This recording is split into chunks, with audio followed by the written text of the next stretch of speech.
Hello and welcome to the Little Gardens text class. It is meant for you if you'd like to study A Course in Miracles in a home-style group. You'll find that close reading brings rich rewards, so grab your book and read along with us. While you're getting settled in your comfy chair with your book, I'd like to invite you to our newest program, A Course in Miracles Potpourri. It's a live class with chat. You can email me for the passcodes, or you could see it on YouTube. Also, please go to our website, thelittlegarden.org, for so much more, including 30-day retreats here in Sedona and lots of interesting stuff. Let's get going with today's text class. All right. Good morning, Jan. Good morning, Timothy. Today we're doing in A Course in Miracles, Chapter 9, Section 6, The Acceptance of Your Brother. It's a short section, but as we were previewing it, we realized, man, the concepts in it are really tight, dense, heavily interconnected. I mean, it's a nugget. That's what it is. It's a nugget. So we need your help in understanding. Absolutely. And anything that you see in here that you'd like to pull out and expand on, please do, because, we could zip through this and say, oh, yeah, I've heard that before, and not get much out of it. But as we unpack it, we'll see more. All right. I wish you all a very happy 2022. I can hardly believe I've made it this far. Seriously. All right, and it just gets better.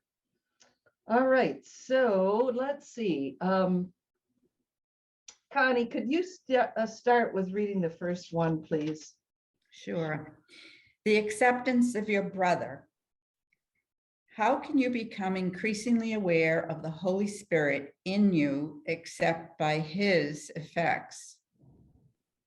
You cannot see him with your eyes, nor hear him with your ears. How then can you perceive him at all?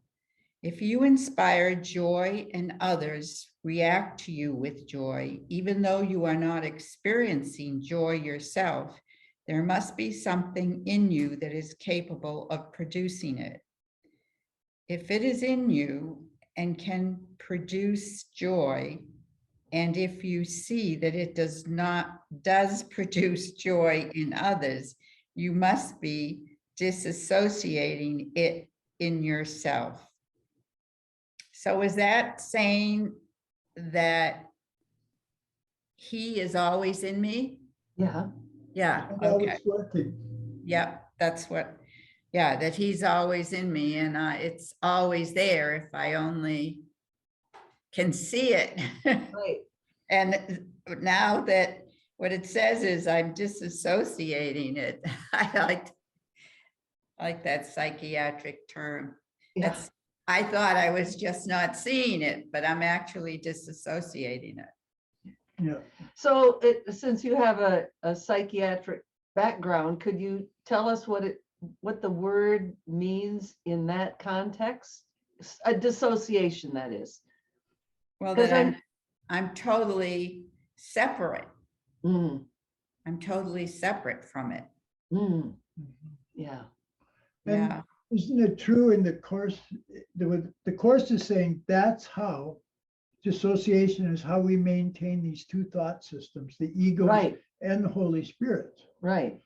Yeah. We go back and forth. And we think that it's the me, oneself, one mind. We think we're sane, but we're really jumping back and forth between sanity and insanity. Right.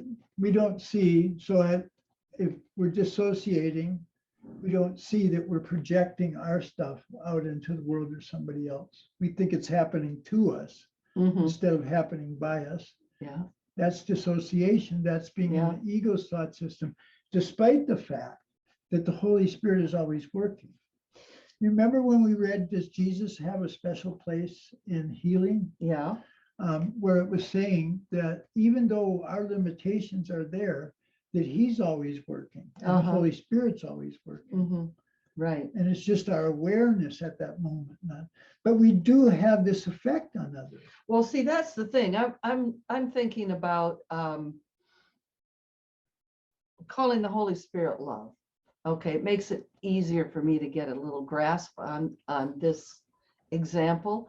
So if people love me, if they feel good about seeing me, but I don't see anything lovable about myself, I'm dissociating. That'd be a Because good they're example. that's Holy Spirit loving Holy Spirit, right? That's Holy Spirit connecting with itself.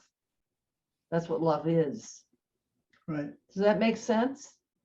Yeah, I just looked up the definition of disassociation. Yeah. And it's incredible. It says lack of continuity between thoughts, memories, surroundings, actions, and identity. So who you really are Right. and Exactly. everything else. Yeah. Exactly. Great. Thank you for that. So this is a big part of the mind training. What he's talking about here is inferences, Mm-hmm. right? Mhm. From our experiences. Yeah. We have certain experiences with other people Mm-hmm. and we're not aware how that's happening, but they are. Then we infer from that experience that there must be something else. Uh-huh. And that's what the mind training is about. We begin to Mhm. infer, I must be something other than I'm seeing myself. Yeah, must be. I must have something else inside me. That's a big part of the mind training. Mm-hmm. And it's a big part in logic and Mhm. reason is inference. Mm-hmm. You know, where there's smoke, there's fire. That's an inference. Yeah, right. Where there's joy in others, you're inferring, there must be something in me. Yeah. Hey, since this is a short section, I'm going to throw in just a little bit of something from my experience lately. My son lives in Boulder, Colorado, and there was grass fires, just grass, it's like a foot high, dry grass, got whipped up in a fire and began to create its own weather system and its own winds, and it blew into the houses and it burned down the entire next town. And his house is just like that, right? Just like that. So I was watching it carefully, and what I saw was two different headlines. One was in New York Times, the other one was in Washington Post, and they said, one of them was like, oh, terrible loss. And the other one was, Boulder woke up to a miracle. No lives were lost. 580 houses were burned. No lives were lost. We can look at things either way. So I don't know how that connects with this, but it's like, hey, Holy Spirit is always there. Let's look for him instead of looking at the disaster in ourselves or in our brother. Yeah, no, it always goes back to purpose. What's it for? Well, what is the meaning of the situation? Yeah. Is the purpose that we've given to it. Right. And if our purpose is to learn forgiveness, Mm-hmm. then we're going to be aware of miracles. Right. If our purpose is to feel like we're a victim, then Mhm. that's what we're going to see. There we go. So let's look at paragraph 2. Eric, could you read that, please? Yeah, I was just going to mention sentence 4, actually. Oh, good. If you inspire joy and others react to you with joy, even though you're not experiencing joy yourself, there must be something in you that's capable of producing it. I really identify with that because, in the local group I'm in, so often people react to me with joy and like, wow, thank you for your light and all this sort of stuff like that, and it's like, I've not done anything. Literally, I'll have been to the meeting and there's been occasions where I've literally not said a word. And people are like, thanks for your contribution. I was like, oh, I've not done anything. And yeah, so many times it feels like that I just don't feel connected at all. And I don't feel like I'm even part of the group and yet there's this like joy there As you said, there's a mirror that's showing you something that you can't see yourself. Right. Which is amazing, isn't it? Because Yeah. we can't Yeah. see what we are. We can only see what others show us that we are. Yeah. Yeah. And I mean, the traditional like description of the Holy Spirit is like the wind. You can't Yeah. really see wind, but you can see its effects. The effects. Yeah, right. Yeah, right. Yeah. Yeah. Yeah. Yeah. So gradually we begin to recognize it's in us. Yeah. Yeah. Yeah. It seems to you that the Holy Spirit does not produce joy consistently in you, only because you do not consistently arouse joy in others. Their reactions to you are your evaluations of his consistency. When you are inconsistent, you will not always give rise to joy. And so you will not always recognize his consistency. What you offer to your brother, you offer to him, because he cannot go beyond your offering in his giving. Mm. This is not because he limits his giving, but simply because you have limited your receiving. The decision to receive is the decision to accept. Wow. So I'm inconsistent in my giving to my brother, and therefore I believe that my joy is inconsistent.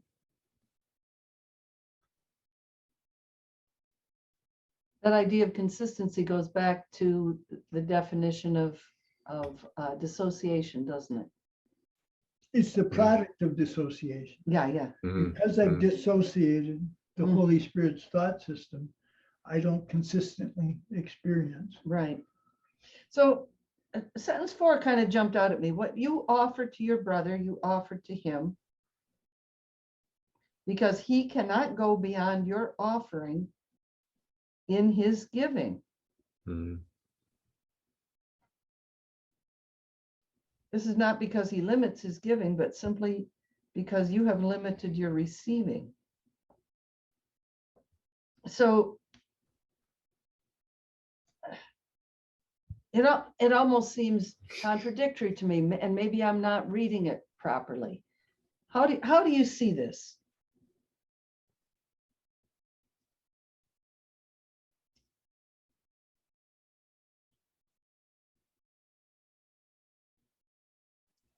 Isn't it the law of giving and receiving are one and the same? Yeah, giving and receiving are one and the same. And he can only give because he gives through you. Right. He can only give what you are offering. Mhm. But the first paragraph said, you may not even know that you're offering it. And maybe that's all it's saying, is that you don't know you're offering it. Because Eric's example, he was offering it without knowing it, Mhm. or without without being aware of it. But isn't that because of dissociation? So the goal is to not be dissociating, to be connected and aware. Yeah. And I mean, if we were totally aware that his giving is always there, we would be offering all the time. Right. Right. Yeah. Right. But we're so disconnected, we don't. We're so into thinking we're a body. Yeah. Somehow the light leaks through. Yeah, that I've limited my receiving by what I'm giving to my brother is pretty Yeah, that too. novel. I mean, I'd never really thought about that before. Oh, great. So in that last sentence, the decision to receive, in other words, to receive the Holy Spirit's Mhm. gifts, Mhm. is the decision to accept. But what is it that we're accepting? The Holy Spirit, Mhm. I think so. right? You all think that's what it is? Mm-hmm. Or the peace, forgiveness, whatever. Yeah, yeah. Or let's say joy, because he's talking about joy. Right. So that's why the emphasis, like you said, your one responsibility is to accept. The atonement. the atonement. And accepting is different than striving or giving or doing. I'm Mhm. accepting this gift of the Holy Spirit, Right, and that's why I can give it. right. It did seem kind of inconsistent, but not really, not really. Well, if, you know, I'm just looking for another way to understand how both of those paragraphs could be true. Both Yeah. of them could be true. So the first one says, other people are seeing joy in you. Other people are receiving joy from you, but you're not particularly joyful. That's the way I read that one. But then the second one says, you have to receive his joy in order to give it. Holy Spirit's always giving it. It says it's not because he limits his giving, but simply because you have limited your receiving. Okay, he's still giving through us, even if we're blocking it out. But also, here's another thing. He's also always giving to us. Yes, And the only reason we don't know that is because we haven't accepted what he's already given. yeah, right. So, I mean, that was, how can you recognize and become aware of the Holy Spirit except by the effects, Uh-huh. right? So he's, The effects are other people responding to us with joy. right. And he's also, so he's evoked joy in them. He's also Yeah. sent joy to us, but we're just not aware of it because we're dissociating. That puts it together. Does Doesn't that work with both of them? that make sense to you guys? Yeah, and don't both of these paragraphs, I mean, the basis of both of these paragraphs, it seems to me, is that we're all one. Yeah, oh, yeah. And that if we only got that we weren't separate and that, you know, God is with us all the time, we wouldn't even need to read this. I right. guess that's what Ken Wapnick used to say too. Yeah. Yeah. You know, And that, what this reminds me of is today's lesson. You know, I read the lesson and I was like, oh my gosh, it must be my age. But just this last week, I realized, you know, because I'm trying to downsize more, how everything has only the meaning I put to it. Yeah. Everywhere in my life, you know. And then I looked at that lesson and, you know, these two paragraphs, I'm substituting my meaning because I think I'm a body instead of the truth, which is that Yeah. we're all one and, Yeah. you know, And the portal. yeah. Okay. you know, since it's so short, maybe I can just say this, is part of this process is having blocked off the truth of who we are. Yeah. Therefore, we need teaching and learning here. Yeah. And so teaching and learning, teaching means I share an idea with somebody. Mhm. Like the way to get to the store is to go here. Mhm. But when I give that idea away, I don't lose it. Right. So what he's saying is, you're an idea, God's an idea. And when you give that idea of self away to them, Mhm. you don't lose it. Right. And when they become aware of it, it becomes more vivid in you. So by sharing one idea, you can see you share one mind. And by sharing one mind, you begin to see I'm sharing one self. You know, that really is a good basis for the rest of all of this. Because it makes it very practical and accessible. We can see by sharing ideas, we don't lose them. Yeah. This is what he says in chapter 15 under magnitude and littleness, somewhere in there, that when you see others succeed in God, you don't think your chance is less. You think your chance is greater. Right. When you see them. And it's the idea of sharing God as an idea. Right.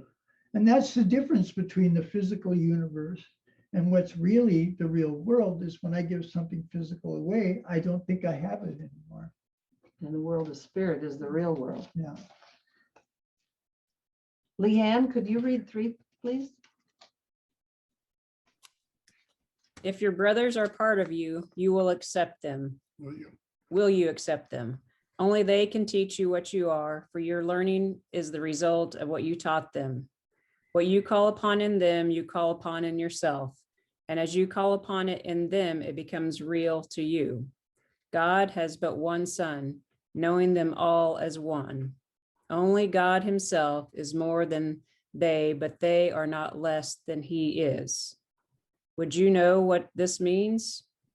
If what you do to my brother, you do to me, and if you do everything for yourself because you are part of you, everything we do belongs to you as well. Everyone God created is part of you and shares his glory with you. His glory belongs to him, but it is equally yours. You cannot then be less glorious than he is. Wow. Yeah. Yeah. Yeah. I mean, it's just another way of saying we are all one. Mhm. And we, have to do our best to accept others so that we can receive all the love that we're meant to have.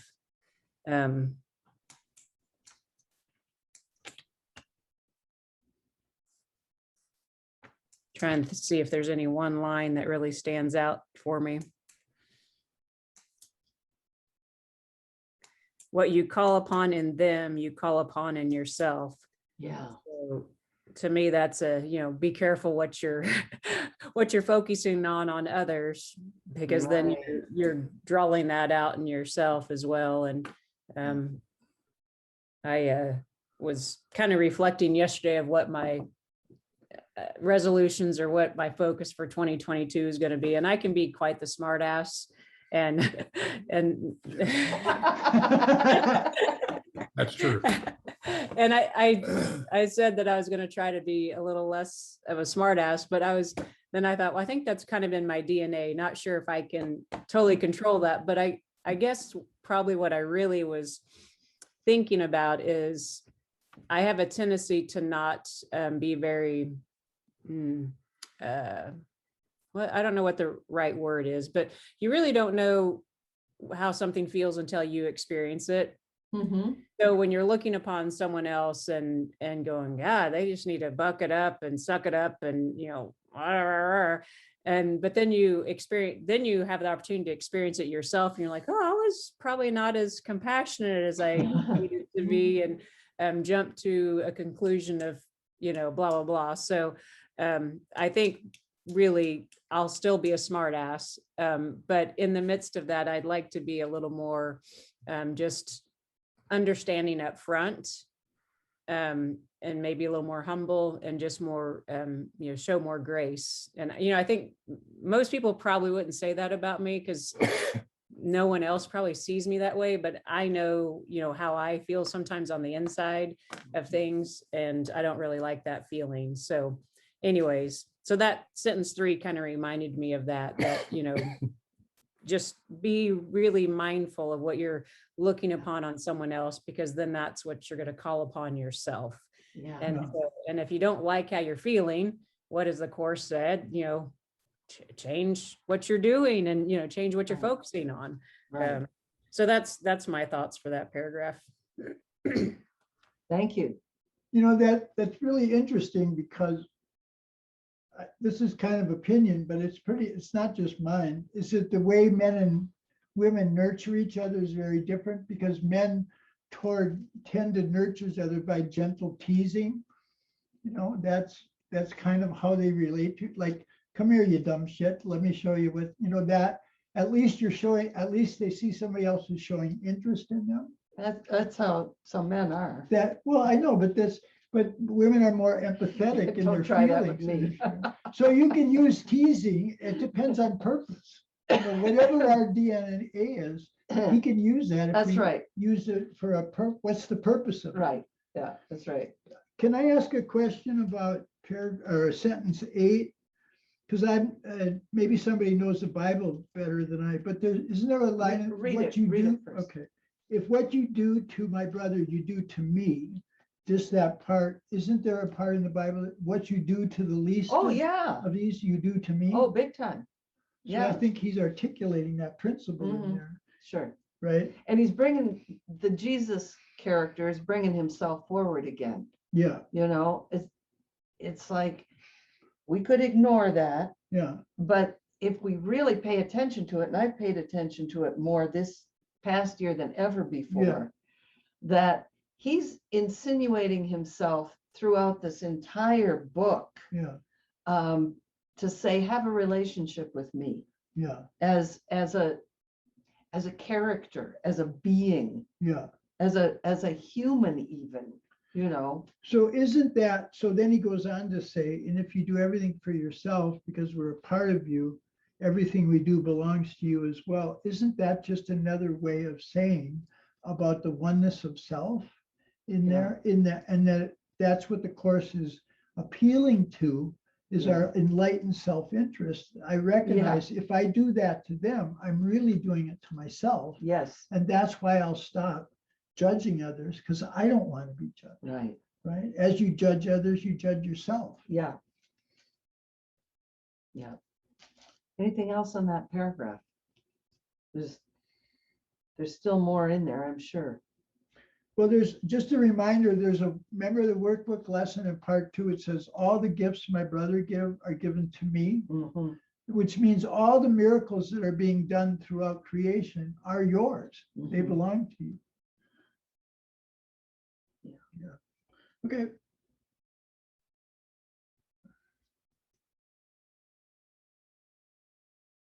Okay, look at sentence 2. Only they, your brothers, can teach you what you are. And that's what we're evolving toward through this course. For your learning is the result of what you taught them. Yeah, that's the same. So when we look at a brother, no matter what they're doing or thinking or saying, and we ask to see the Holy Spirit in them, Yeah, ask to see the light in them, that's what we're teaching ourselves. right. That's why in the pamphlet for psychotherapy, the main job of the therapist is not to buy into the transference. The patient's going to attack the Mhm, therapist, but the therapist doesn't have to buy into that. right, And that's the same thing. If somebody's attacking us, we don't want to respond with attack to Right. them. right. Yeah. Respond by seeing the Holy Spirit in them. Yeah. Okay. Anything else on that? Let's see. Dale, would you read 4, please? Sure. God is more than you only because he created you, but not even this would he keep from you. Therefore, you can create as he did, and your disassociation will not alter this. Neither God's light nor yours is dimmed because you do not see. Well, that's interesting because there's sometimes that I don't, and I'm trying to make it a habit, is when I feel off center and something presents itself in my life, generally through another relationship, Right. that I can extend to them love and recognize their creation of God, even though at that very moment I'm really struggling to see it. Yeah. Right. I think those sentences are relevant to me in that fashion, because we've been talking about not really feeling that we're doing anything and people find joy in us or see something in us. I think it's just something that we as humans really, when we're doing this work, we don't need to concern ourselves. Other people are going to feel it and respond to it through Holy Spirit. That's what that means to me. And there are many times I really don't feel very joyful, but I'm at least attempting Right. to extend that joy. So. And it's your No. sharing. I'm sorry. I'll No, please go ahead.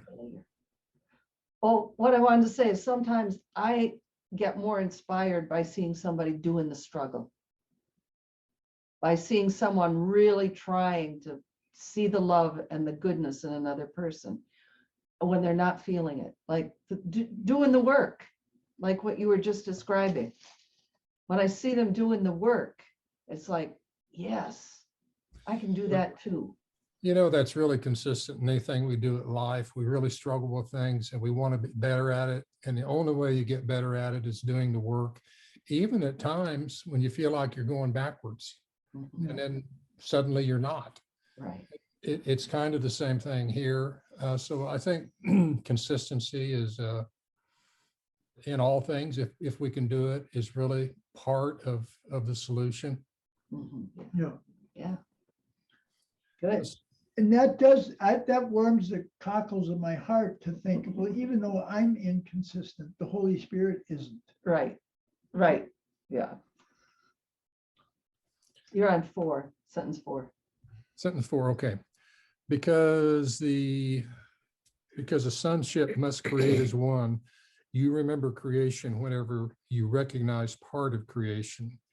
Each part you remember adds to your wholeness because each part is whole. Wholeness is indivisible, but you cannot learn of your wholeness until you see it everywhere. You can know yourself only as God knows his Son, for knowledge is shared with God. When you awaken him, you will know your magnitude by accepting his limitlessness as yours. But meanwhile, you will judge it as you judge your brothers and will accept it as you accept his. Well, to me, that's just another way of saying the oneness and the wholeness that we're all together, even though we may not appear to understand that. I will, sentence number 8, when you awaken him, you will know your magnitude by accepting his limitlessness as yours. That's been a real struggle for me. I mean, I know it intellectually, I get it, but to really live it. Yeah. And the problem is I can't understand the mind of God. Yeah. I mean, I think that sounds maybe, I don't know what it sounds like, but to me, I can't really, well, why should I be able to? Yeah, right. I mean, I'm a human. How could I possibly understand the mind of God? So I'm trying to just let go of it and say, okay, this is where I'm at in this stage of development. I know I'm being told that I'm infinite through God. I'll just accept that. Right. Yeah, you know, it says, when you awaken him, you will know your magnitude.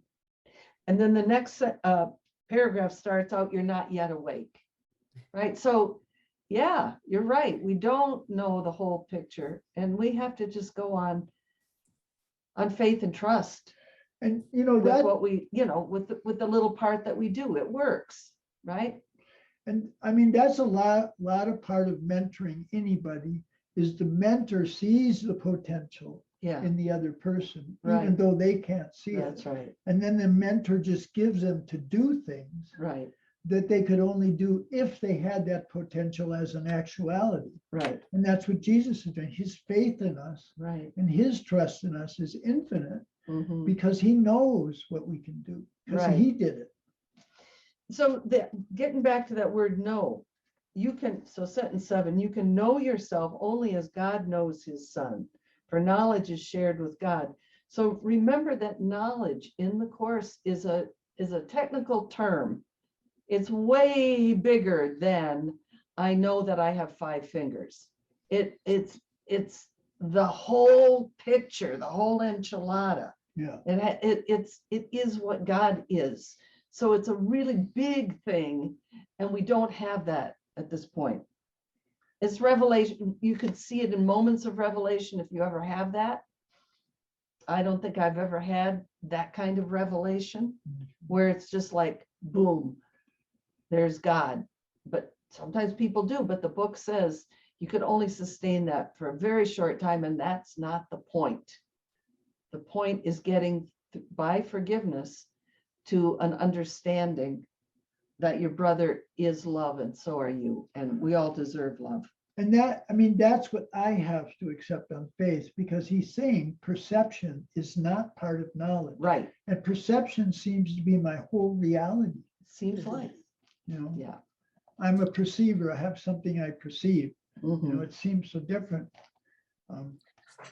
I was just going to add, the lesson today is I give everything I see the meaning it has. And then line 6 here, it was saying you cannot learn your wholeness until you see it everywhere. So it's like, I'm going to use that lens to think about the stuff that I'm giving my, what I'm, that added bit, because a lot of times I don't remind myself of the wonderfulness of it, I Uh-huh. mean, Yeah.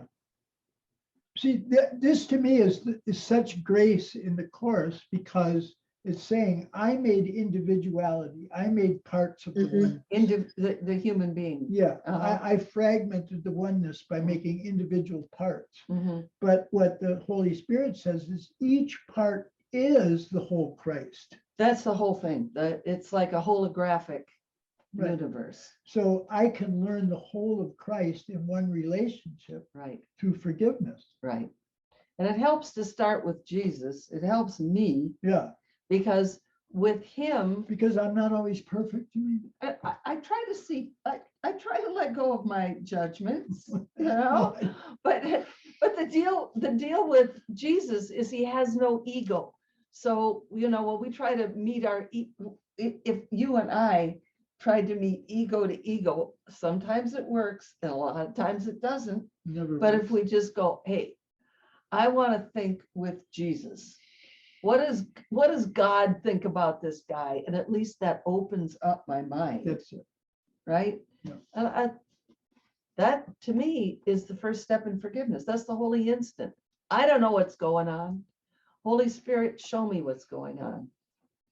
That's one of those paragraphs in 17 where he says, Jesus is speaking, he says, let me stand between you and your fantasies Mhm. of that other person. Mhm. Like he could be the model there. Yeah. Yeah. And the guide. Yeah. So any other thoughts on paragraph 4? This is one of the places where it says,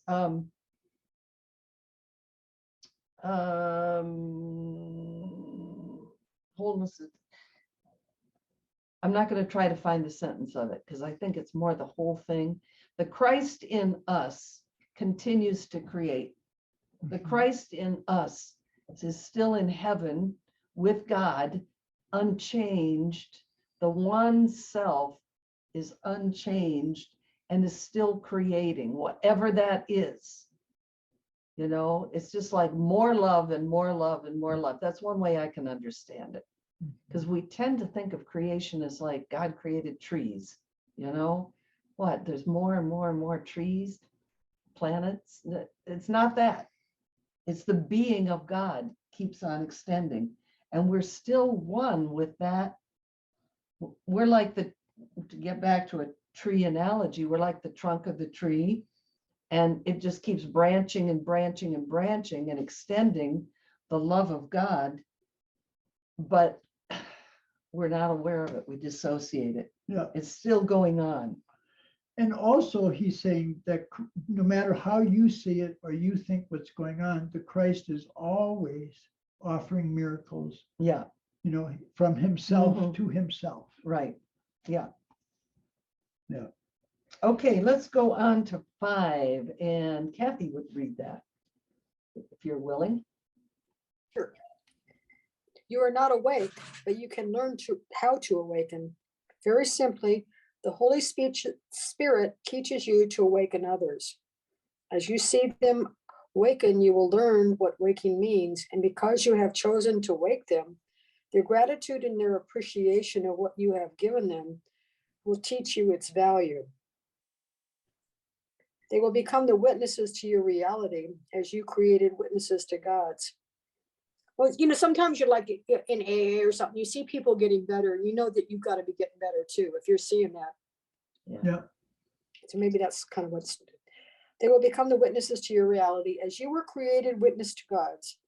Yet when the Holy Spirit comes together and accepts its oneness, it will be known by its creation, who witness to its reality as the Son does to the Father. You said Holy Spirit, but it says sonship. Oh, Read it again. Which sentence was that? that was 5. Yet Okay. when the sonship comes together and accepts its oneness, it will be known by its creation. For who witnessed to its reality as the Son does to the Father. I mean, the Holy Spirit works because the Trinity is one, Mhm. right? But it's So what stood out for you in that, Kathy?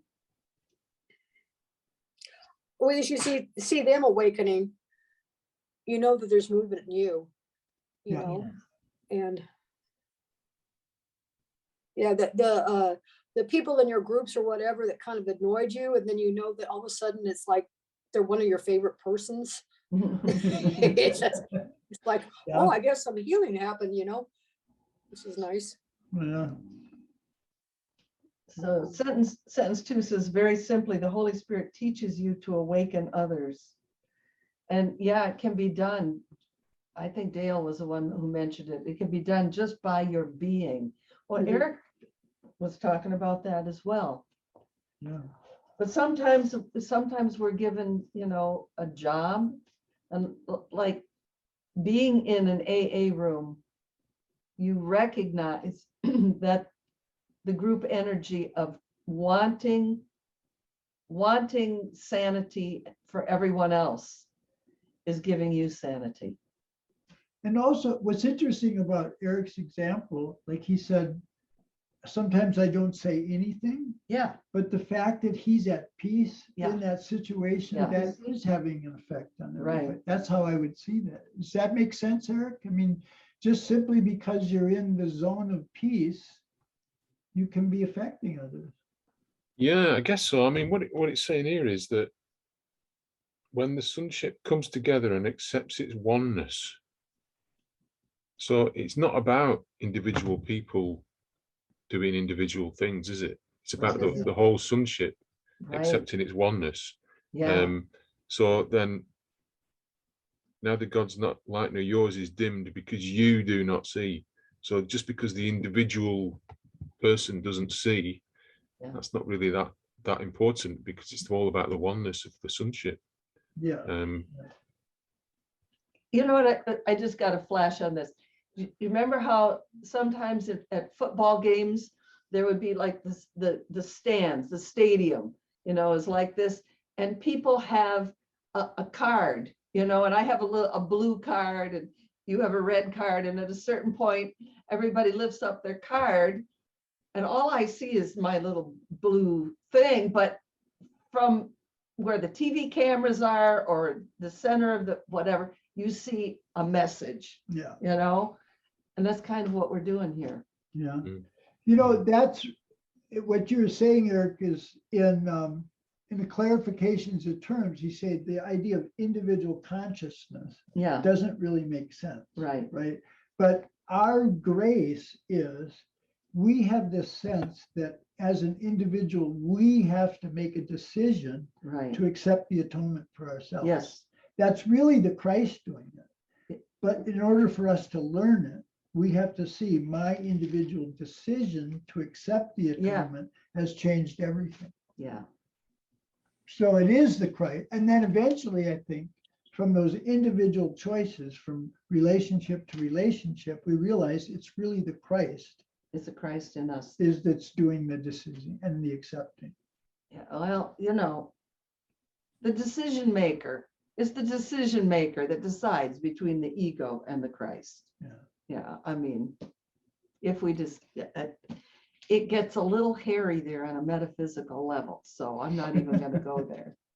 I'd like to share this idea, though, that the Holy Spirit teaches you to awaken others. And as you see them waken, you will learn what waking means.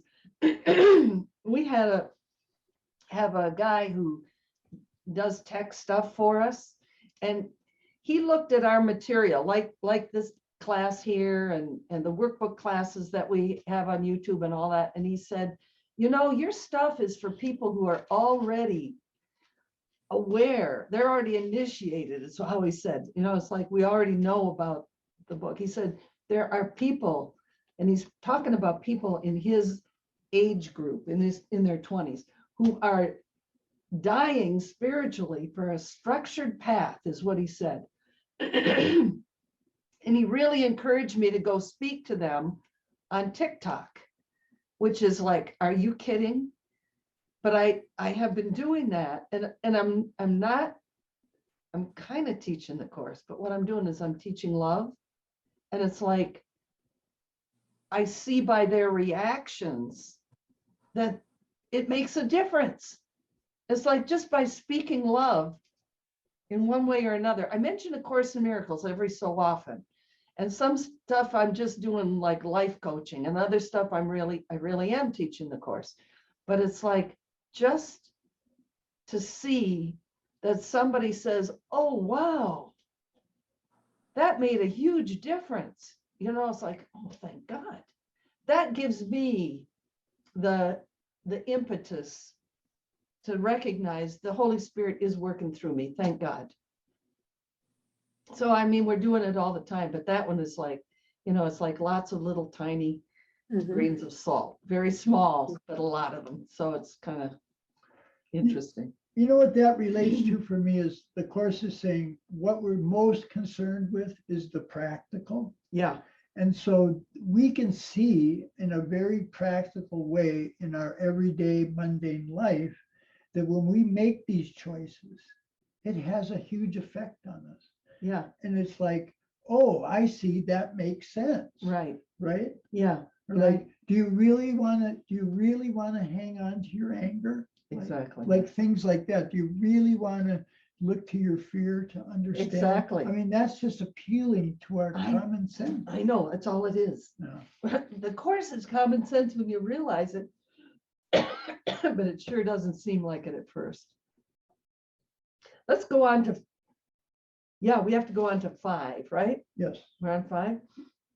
No, we that's just what read- Kathy We read. just read. By the way, I just want to say from chapter 8, the idea of part-whole relationships has meaning only at the level of perception where change is possible.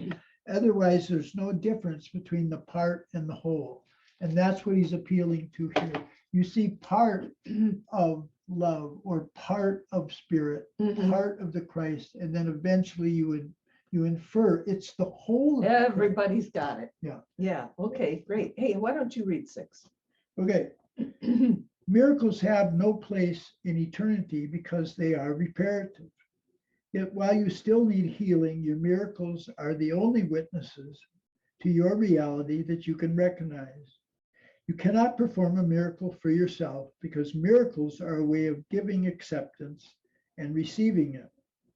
In time, the giving comes first, though they are simultaneous in eternity where they cannot be separated. When you have learned they are the same, the need for time is over. So what I find hard is sentence 3. You cannot perform a miracle for yourself. I understand that it has to be shared, but because miracles are a way of giving acceptance and receiving it, what does that mean? Well, to me, what it means, I always think of acceptance as allowing the other person to be where they are. That's how I interpret acceptance. And it's like Kathy said this morning, acceptance is a precursor of love, right? So that's how I read that. Since you looked at me for an answer, I'm going to tell you. So miracles are a way of giving acceptance. So I accept my brother just the way he is. Or that he's a Christ. Yeah. I mean, yeah, it's like, I'm not going to judge. Okay. I'm not going to judge. And then I receive that, you know, I receive, I'm okay too.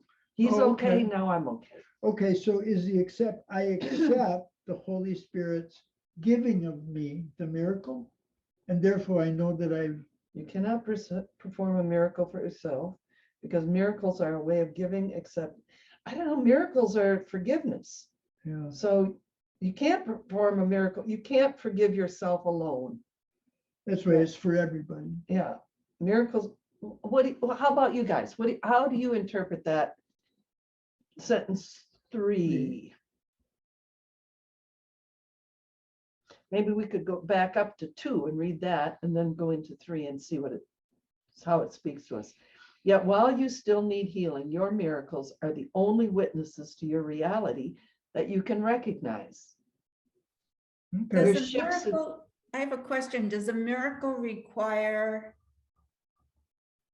someone else? I mean, Pretty much. yeah, so that you can't perform a miracle for yourself. Right. because if I'm changing in the miracle, there's a change in perception. Right. There must be someone else involved, right? Yeah, and sometimes, sometimes it's Jesus, he says, forgive me, right? I mean, it doesn't need to be someone who's right here, but it's interpersonal because it's the healing of separation. Right, right. So, So you can't just do it by yourself for yourself. For yeah, yourself. right. And I think that the reason for that, to me, is because our problem is we're not seeing it inside of ourselves. We're projecting the problem Right. outwards. Yeah, And that's why the miracle has to be for both, right. because I'm withdrawing putting my sins on them. Right. And so both of us, then when I'm not doing that, Mhm. then both of us are entitled to the miracle. Does that make sense?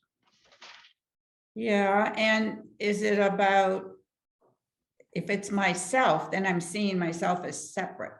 Yeah, Yeah, exactly. yeah. Exactly. I went back to miracle principles on that, actually on the next sentence, but it applies here too. Principle number 8, miracles are healing because they supply a lack. They're performed so there is no lack in reality, right? Right. They are performed by those who temporarily have more, for those who temporarily have less. Even time isn't real. And that goes to that next sentence. In time, giving comes first, although they're simultaneous in eternity, and where they cannot be separated. When we've learned that they're the same, the need for time is over. But it also, that very same miracle principle also talked about it's interpersonal. Right. But Many of the miracle principles indicate the interpersonality of it. so, and part of the key is in that first paragraph. They're not in reality or eternity. They're here because they're repairing, healing our mistaken thinking Right. about self. Right. That's the issue. Right. I That's mean, what, in eternity, there's no separation. there's nothing to heal. Yeah, nothing to heal. I read a definition of a miracle the other day. It was actually in an article, a review of the new Matrix film, but it's written by a Course in Miracles student. And he said, a miracle is the release of hidden desires that deny spiritual awakening. Oh, that's good. Which sounds like a great definition, doesn't it? Yes, it really does. does. Yeah. So say it again, Eric. So a miracle is the release of hidden desires that would deny spiritual awakening. Yeah, That's perfect. that's good. Yeah. We can see that throughout the whole book, can't we? Yeah. Yeah, Yeah. great. Well, I'll read the last paragraph. Eternity is one time, its only dimension being always. This cannot mean anything to you until you remember God's open arms, which to me means his love is welcoming, and finally know his open mind. Like him, you are always in his mind and with a mind like his. In your open mind are your creations. Well, those creations have to be the sons of God. In perfect communication, born of perfect understanding. Holy Spirit's always talking about communication, being spirit to spirit. Could you but accept one of them, one of these creations, you would not want anything the world has to offer. Oh, everything else would be totally meaningless. So I'm bringing that definition of a miracle forward into this. And it's like, we want to give meaning, the hidden desires, we want to give meaning to things that would block the awareness of our creations in our mind. God's meaning is incomplete without you. Well, that's interesting. I mean, I could easily imagine that God would never notice if I just completely disappeared. Right, but that's what he says, in your extension, do you realize you're God's extension? Yeah, Because you're okay. acting like him. Mhm. When I extend to Christ, Mhm. then I'm realizing I'm like God, because God's extension is us. Yeah, okay. And you are incomplete without your creations. I want to know my creations. Accept your brother in this world and accept nothing else. In this world. And accept nothing else, for in him you will find your creations, because he, my brother, created them with you. I can't do anything with my ego, with my little self. The Christ, the sonship is creating as one. You will never know that you are co-creator with God until you learn that your brother is co-creator with you. Well, one of the things that stands out for me is in sentence 4, in your open mind are your creations, and that's not dissociating. My dissociated mind has segments. Oh, compartments. Yeah, I've definitely recognized compartments Yeah. in my mind. And like Kathy said this morning, we have all these categories Yeah. of things. Yeah. Yeah. And also sentence 5 and going further shows why the holy relationship is the basis of the course's teaching. Yeah. It's like without forgiveness, we'll still be in the illusion of separation. But without the illusion of separation, we'll recognize we're one with God and one with all our brothers. Yeah. And Again, he's getting us, just like if you were training a gymnast, yeah, you know as a mentor what that gymnast is capable of. So Mhm. you give them exercises to do, yeah. so they begin to unfold their Mhm. power because you had faith in them. Mhm. And that's the same way here, is that, like, if I've accepted the atonement for myself and I understand I did that as the one Christ, then I know others can do the same. And so you offer that awareness to them Right. silently most of Right. the time. Right. Yeah. And that's where, like back on 3, too, Paragraph 3. only they can teach you what you are, for your learning as a result of what you taught them. So I have faith in them because I've accepted that we are one. Yeah, Yeah. makes sense. Anyone else have thoughts about this paragraph or anything else we've done so far? Marking that last line, actually, you will never know that you are co-creator with God until you learn that your brother is co-creator with you. And what's coming to mind is like a film set. You've got a director who's God, who's in control of everything, but then you've got the individual actors that are co-creating and creating the film, creating the movie.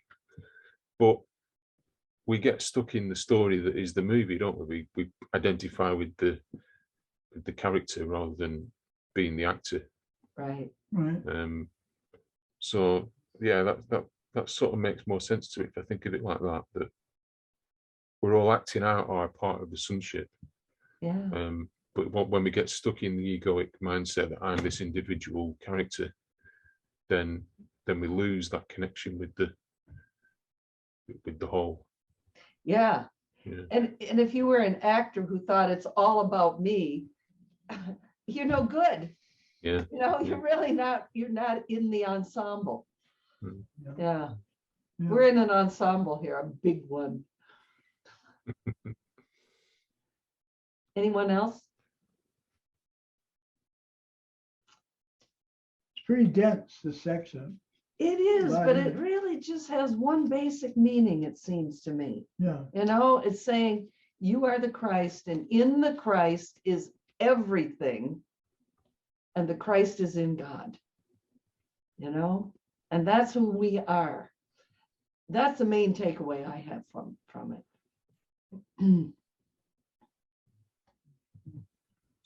Well, thank you so much. you turn it- And we'll just turn off the recording and hang out a little bit.